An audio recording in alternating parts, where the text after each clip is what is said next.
If you have ever picked up a weight and began doing repetitions, you'll know that your first rep and your last rep are drastically different. During the first rep, you'll feel full of energy, but by the last one, it is as though the energy has just run out. To understand why this is, you need to understand the energy that powers a muscle contraction. The food we eat, the air we breathe, these are definitely components, but the actual process is a little more complicated. Understanding it, though, will give you a significant advantage over the average bro who trains. A muscle contraction requires the muscle cells to have energy. In our bodies, this energy is stored in a specific molecule called adenosine triphosphate, or ATP. ATP is a large molecule, not to mention it is unstable in water, which is bad news since we are made mostly of water. ATP makes up for these drawbacks, though, through the fact that if the third phosphate chain is released, it provides the power for a muscular contraction. Because it is a large and unstable molecule, our muscles can only store enough to power 5 to 10 seconds worth of contraction before they run out. Since only 10 seconds of ATP is stored, the body has 3 generation systems which work in real time to keep these levels topped off. Powering these generation systems and stored in your muscles is a more stable molecule, glucose. It is this glucose which the first generation system turns into ATP along with some byproducts. Then, the other 2 generation systems turn those byproducts from the first generator into more ATP. One of my favorite shows is The Grand Tour on Amazon. In the Season 1 finale, James May drove a hybrid BMW i3, which is actually a great analogy for this system. The car is powered by electricity, which is stored in a battery. The car can store a limited amount of electricity in this battery, just like your body can only run on ATP. Once this runs out, a diesel generator built into the car provides a slow stream of electricity back into the battery. Think of this like your body turning glucose into ATP through its 3 primary systems. The car can't run directly on the diesel, just as you can't run directly on the glucose. It must first turn the diesel into usable energy, electricity, or in our cases, ATP. The main difference, though, is where James May's car has just 1 generator. Your body has 3 generation systems, which are simultaneously working to keep these ATP levels topped up. Later on, it will become very important to understand that each of these generation systems also operates at a different speed. So hopefully you're following so far. The muscles have a limited supply of ATP. 5 to 10 seconds later, it's all gone. Think of the ATP supply as a laptop with a really terrible battery life. This is why the 3 ATP generation systems of the body are so important to keep the ATP battery topped off. The first generator runs on that glucose that is stored and available in the muscles. Through something called glycolysis, the muscle is able to create 4 ATP molecules from a molecule of glucose using 2 molecules of ATP which it already has. The process is the fastest of the 3. There are also some byproducts left over, which will be exploited later on by the other 2 generators to create even more ATP.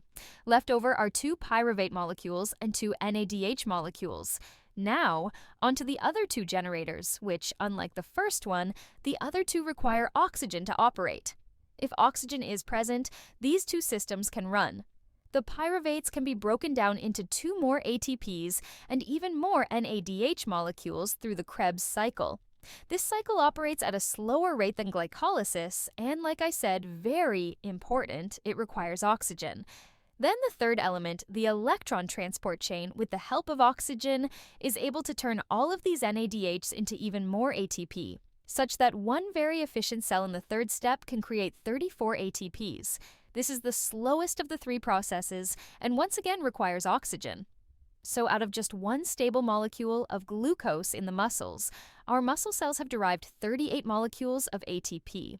With these 3 processes working simultaneously, a continuous supply of energy is available. Different macronutrients we consume slot into these processes in different places.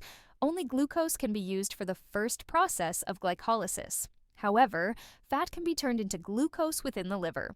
Or else ketogenic diets, with protein, however, must be broken down into amino acids and can only enter into the second process.